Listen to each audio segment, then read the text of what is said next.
우리 옆에 분과 인사하십시다. 참 잘 오셨습니다. 집사님 복이 있습니다. 권사님 복이 있습니다. 2025년을 여는 제 새해 첫 시간에 하나님과 함께 시작하는 여러분 모두 주님의 은혜가 충만하시기를 기원하겠습니다. 2025년 365일 내내 우리에게 꼭 필요한 주님의 은혜가 함께하기를 소원하겠습니다. 여러분 2025년도 어떤 각오를 다짐하셨습니까? 또 어떤 결단을 하셨습니까? 어떤 분들은 물질적으로 더 부유해지기를 소원하는 분도 계실 것입니다. 자녀들이 더 잘되기를 바라시는 분도 계실 것입니다. 또 건강 회복을 소원하기도 할 것이고요. 또 이런저런 소원들을 가지고 또 이 새해를 하나님 앞에 시작하는 줄로 믿습니다. 하나님의 은혜로 여러분들의 소원과 기도가 꼭 이루어지기를 축복합니다. 바울은 골로새 교회를 향하여서 간절한 소원을 품고 있었습니다. 골로새서에는 바울의 골로새 교회를 향한 소원이 여러 곳에서 반복적으로 나타나고 있는 것을 볼 수가 있습니다. 본문을 비롯해서 유난히 감사라는 단어가 반복적으로 많이 나타나고 있습니다. 1장 3절에 보면 우리 주 예수 그리스도의 아버지께 감사하노라. 1장 12절에 아버지께 감사하게 하시기를 원하노라. 3장 15절에 너희는 감사하는 자가 되라. 3장 17절에 그를 힘입어 하나님 아버지께 감사하라. 4장 2절에 기도에 감사함으로 깨어 있어라 하는 감사에 대한 표현을 자주 하고 있습니다. 바울의 소원은 골로새 교회 성도들이 감사하는 사람으로 살아가는 것이었습니다. 그렇다면 바울은 왜 감사하라고 말씀하고 있을까요? 감사함으로 살아가는 것은 어떤 유익이 있을까요? 특별히 오늘 우리 본문에는 더 강하게 감사함을 넘치게 하라, 감사함이 넘치게 하십시오 이런 말씀을 하고 있습니다. 사실 감사하며 살자라는 것은 그렇게 어려운 말이 아닌 것 같습니다. 감사하며 삽시다 그렇게 간단히 말하면 될 터인데 왜 그렇게 특별하고 어려운 소원도 아닌데 골로새 성도들에게 이렇게 강조하며 표현하고 있을까 하는 것입니다. 특별히 감사를 넘치게 합시다 그렇게 말씀하고 있는데 어떻게 감사하는 것이 감사를 넘치게 하는 것일까요? 24시간 감사를 하라는 것일까요? 아니면은 감사하는 말을 입에 달고 살라는 말일까요? 감사 헌금이라도 많이 드리라는 말일까요? 아니면은 신앙적인 차원에서 하나님을 더 가까이 해야 한다는 그런 뜻의 말씀일까요? 어떻게 하는 것이 감사가 넘치는 삶일까요? 사실 우리가 감사라고 할 때에 감사할 일이 있어야 감사할 것이 아니겠습니까? 감사할 일도 없는데 무엇을 감사하라는 말일까 생각할 수 있지요. 또 나아가서 넘치는 감사를 하라니 어떻게 하는 것이 넘치는 감사가 될까요? 조금씩 적당히 계속 감사하면 될 것 아닌가 그런 생각도 해볼 수 있는데 어떻게 넘치는 감사를 할 수가 있겠습니까? 혹시 여러분은 넘치는 감사 해보셨습니까? 넘치는 감사를 하는 방법을 알고 계십니까?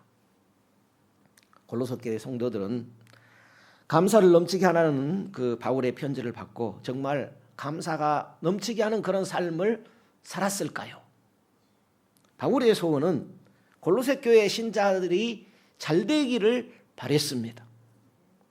잘 되는 것과 감사가 넘치는 것과 어떤 관계가 있는 것일까요?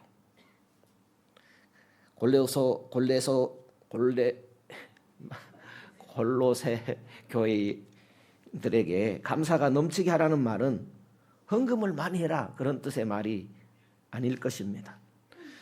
하나님 앞에 부담을 가지고 감사해야 된다, 그런 말도 아닐 것입니다.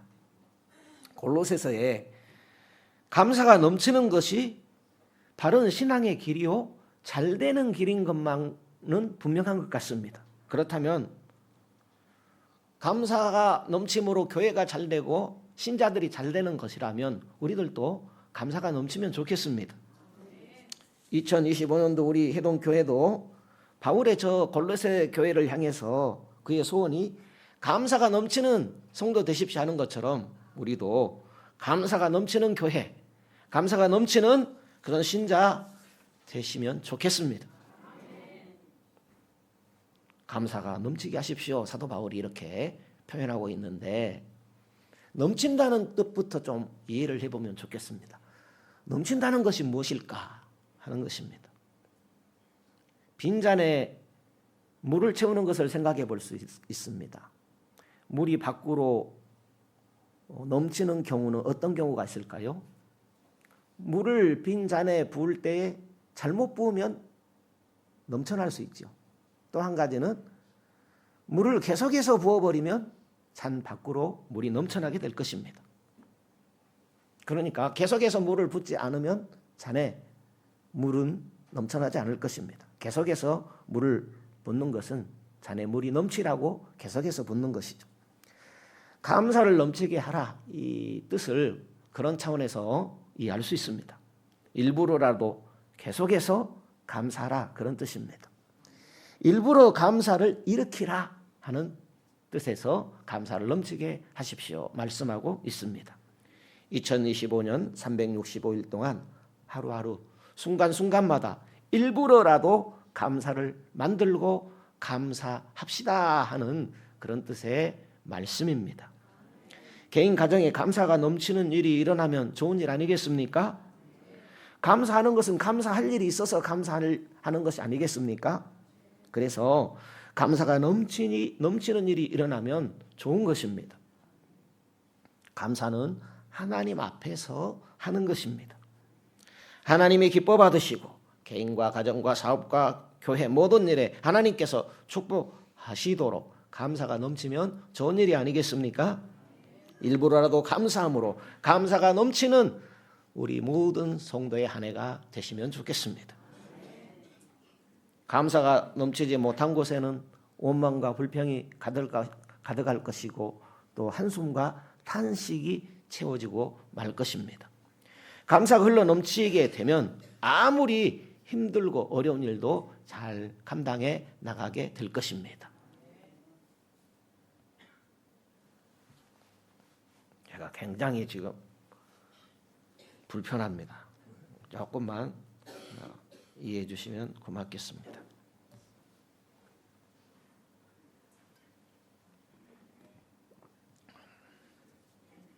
교도소에 있는 죄수와 수도원에 사는 수도사들은 먹는 것도 비슷하고 사는 환경도 비슷하다고 볼 수 있을 것입니다.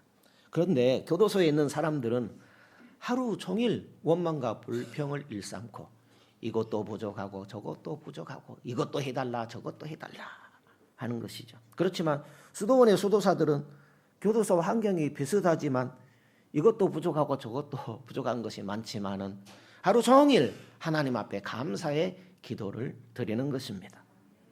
만일 우리가 감사를 잃어버린다면 저 교도소에 있는 죄수들처럼 우리 심령이 메마른 그런 심령이 되고 말 것입니다. 2025년은 날마다 숨쉬는 순간마다 감사가 넘치는 한 해를 만들어 가시면 좋겠습니다. 감사가 넘치기 위해서는 우리가 먼저 생각해야 할 것이 예수님을 붙잡고 살아가야 됩니다. 예수님을 붙잡는 것에서 흔들림이 없어야 합니다. 우리 골로새서 2장 7절을 보게 되면 이런 내용이 있습니다.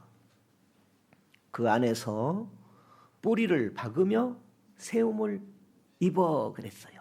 뿌리 박고 세움을 입어.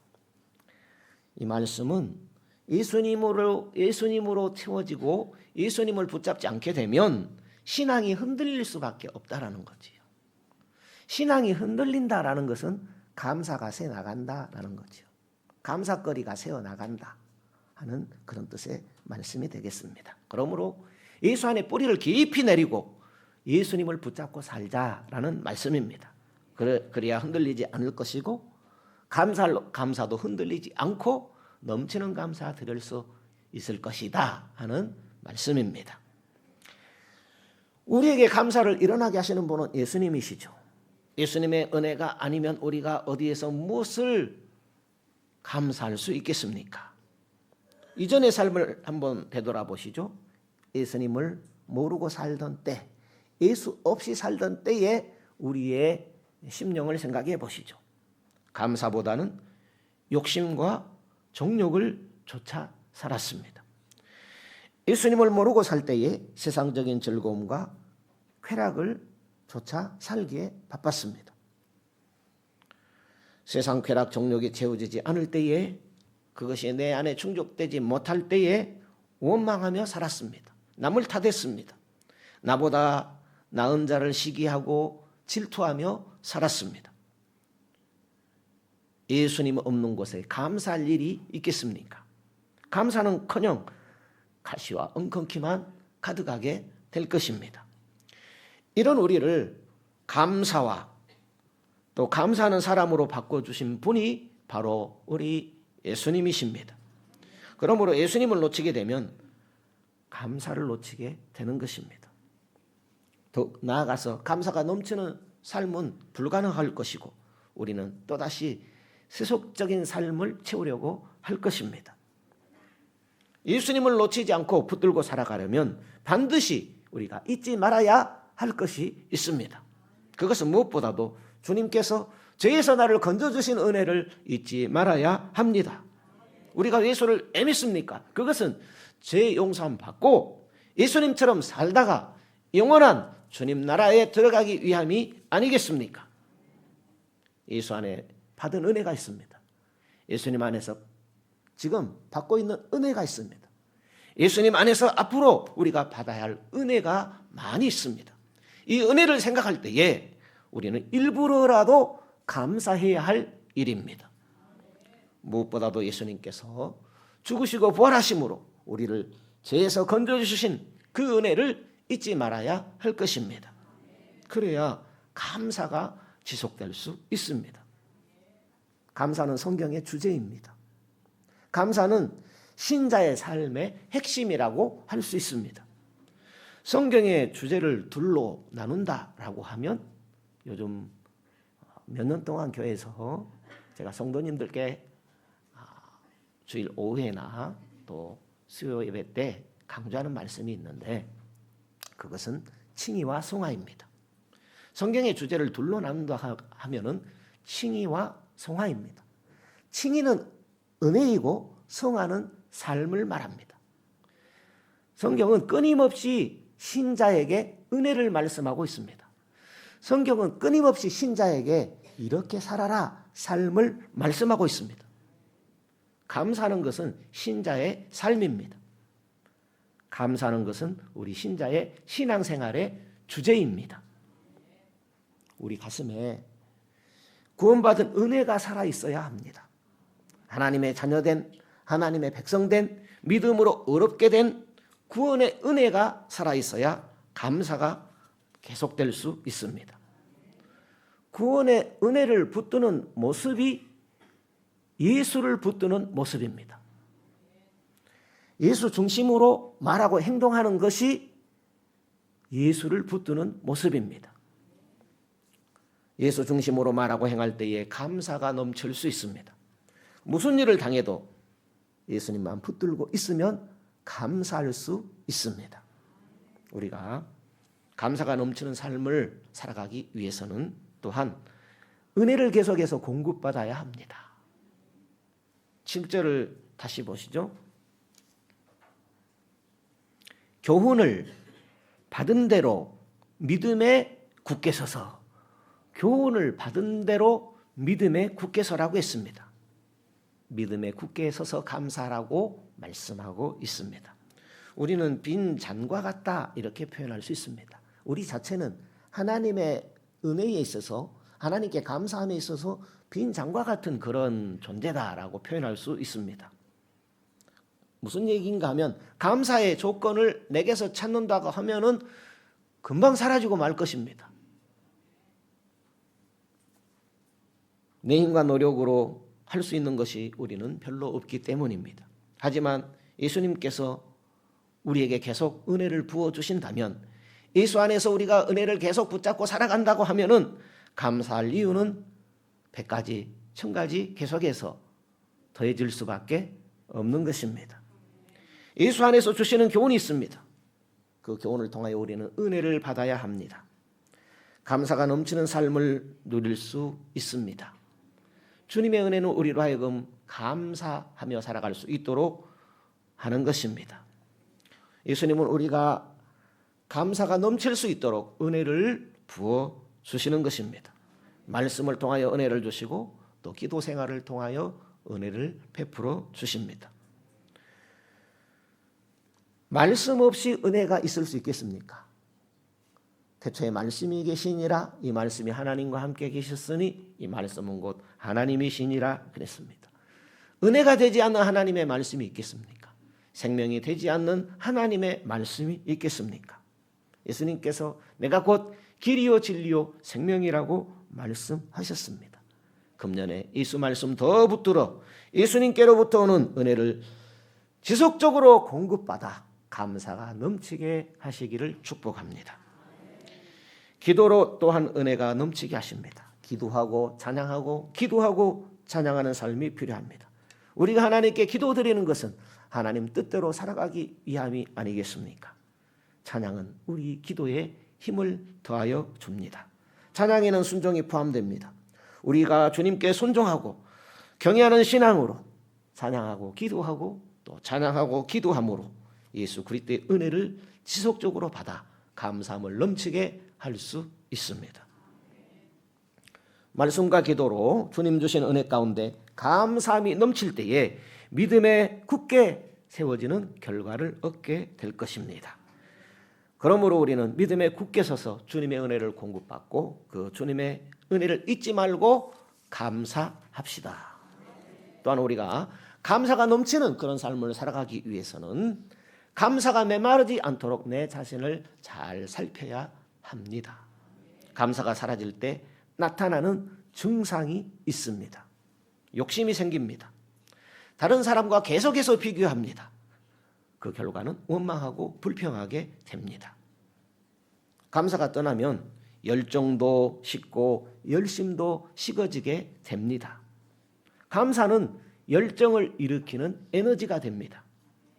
찬양이 기도의 에너지가 되는 것처럼 감사는 열정 있게 살아가게 하는 에너지가 됩니다.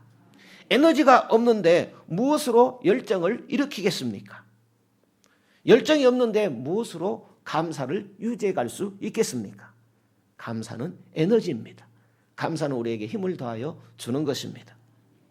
교만과 욕심은 은혜 공급이 중단됩니다. 겸손해야 됩니다. 겸손할 때 은혜가 임하고 또 은혜 받은 결과는 감사로 나아가게 합니다. 감사가 떠나면 은혜를 은혜로 여기지 않습니다. 은혜를 오히려 부담스럽고 불편하게 여기는 것입니다. 무슨 말씀을 들어도 은혜가 되지 않습니다. 당연히 감사는 흉내도 낼 수 없습니다. 그러니까 은혜가 그치게 되면 아무리 신자라도 변질될 수밖에 없습니다. 은혜 없이는 그 누구도 변질되어질 수밖에 없습니다. 은혜 없으면 못된 인간이 될 수밖에 없습니다. 그러므로 우리는 은혜가 메마르지 않도록 잘 관리해야 합니다. 은혜가 메마르지 않는 비결이 감사가 살아있는 것입니다. 그래서 감사 관리, 감사 단속을 해야 합니다. 감사가 빠져나가지 않도록 감사를 잘 관리해야 합니다. 그러므로 감사를 관리합시다.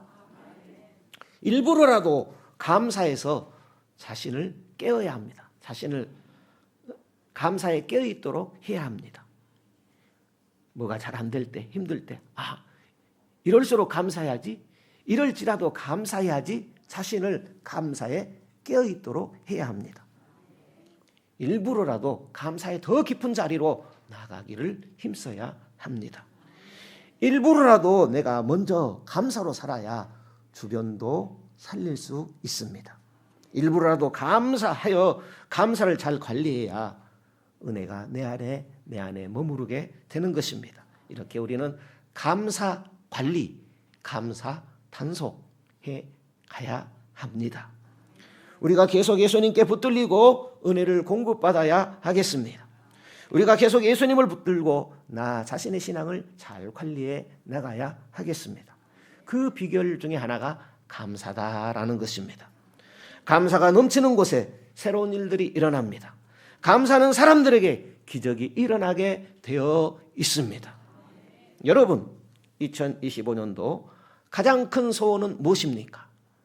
하나님께서 우리로 하여금 어떤 소원으로 살아가시라고 하시는 것 같습니까? 꼭 이루고 싶은 소원, 반드시 이루고 싶은 소원 무엇입니까? 그리스도 안에서 반드시 이루어지시기를 축복합니다. 하나님은 우리에게 소원 성취의 방법을 말씀하여 주셨습니다. 그것은 감사라는 것입니다. 일부러라도 억지로라도 감사해 보라는 것입니다.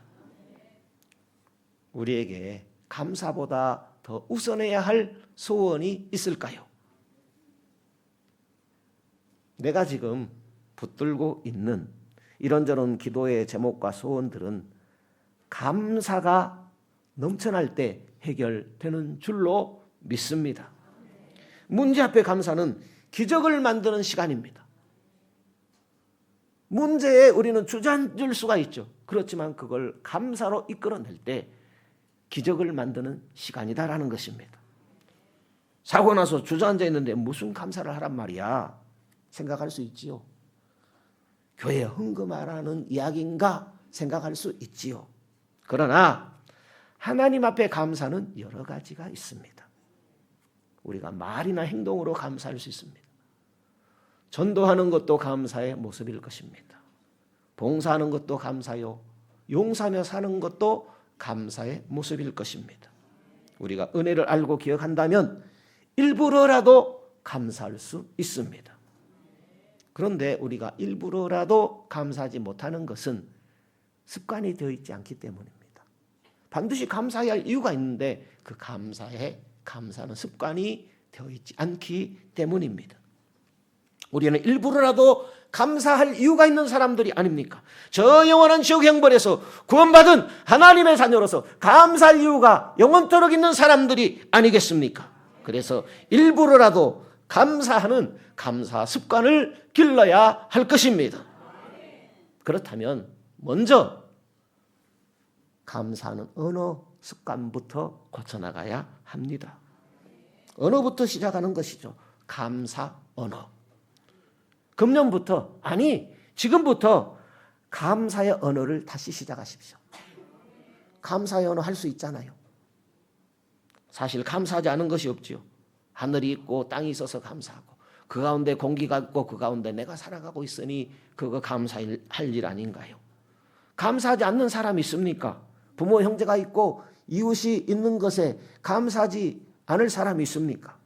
나라와 백성이 있는 것도 감사하고 또 자유스러운 대한민국에서 살아가고 있는 것도 감사할 일이 아니겠습니까? 교회에 있는 것이 감사하고 신자 개개인이 다 감사하지 않습니까? 그렇다면 감사의 언어부터 시작하십시오.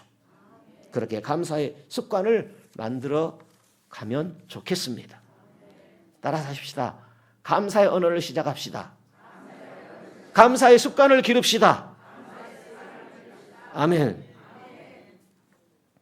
365일 52주간 날마다 감사가 넘치시기를 원하십니까? 그렇다면 감사는 일부러 찾아서 해야 됩니다. 우리에게는 감사할 이유가 가득 차 있습니다. 그러므로 찾아서 얼마든지 일부러라도 억지로 우리는 감사할 수 있습니다. 즉시 감사해야 즉시 결과가 나타납니다. 즉시 감사함으로 감사의 결과를 즉시 얻기를 축복합니다. 이렇게 볼 수 있겠습니다. 1년 52주 매주일 감사를 하나님 앞에 적어보는 겁니다. 하나님 앞에 나오는데 몸만 나옵니까? 감사한 마음 가지고 오지요. 그냥 오지 마시고 종이에 쓰십시오. 감사를 가지고 나오는 겁니다. 빈 봉투면 어떻습니까? 매주일 감사 내용을 적어서 보는 겁니다.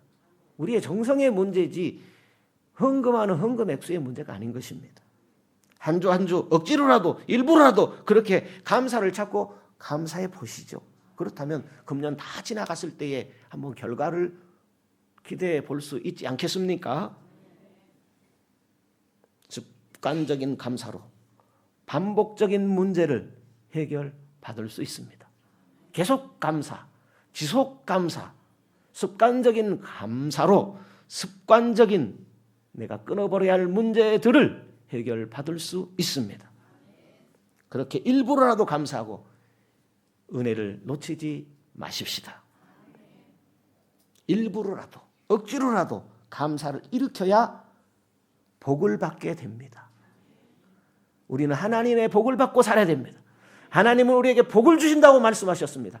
그 복은 받아도 되고 받지 않아도 되는 게 아니라 반드시 받아야 되는 복입니다. 우리로 하여금 후회하지 않게 만드는 그런 복인 것입니다. 그러므로 믿음으로 일부러라도 믿음으로 하나님 앞에 감사해야 할 일입니다. 매주의 감사는 범사의 감사입니다. 감사 봉투에 적어보시죠. 어느 교회는 감사 노트가 있다고 합니다. 꼭 우리가 그렇게 길게는 적지 못한다 할지라도 한 주에 하나님 앞에 한 줄 감사 못하겠습니까? 날마다 한 줄 감사를 하나님 앞에 적어보지 못하겠습니까? 정교인이 그렇게 감사할 때 1년 다 지나고 어떤 일이 일어날지 우리는 기대하며 살아갈 필요가 있지 않겠습니까? 에이, 새해 첫 주부터 무슨 헌금 이야기야? 오늘 괜히 왔나? 혹시 그런 생각은 안 드십니까? 그렇지만 오늘 이 자리에 하나님께서 우리로 나오게 하신 것은 하나님 앞에 일부러라도 감사하는 내가 되기를 원하시는 것입니다. 억지로라도 11조 드리는 내가 되기를 원하시는 하나님이십니다. 그 하나님 음성 듣기를 원하시는 것입니다. 나를 바꾸시고 나를 복주시기를 원하시는 하나님의 그 마음을 알도록 하기 위하여 오늘 새해 첫 주에 우리를 불러주셨다는 사실입니다. 성도 여러분, 2025년 일부러라도 감사하여 은혜도 지키고 복도 받기를 축복합니다. 일부러라도 감사하고 은혜와 축복을 받는 우리 모든 성도 되시기를 바랍니다.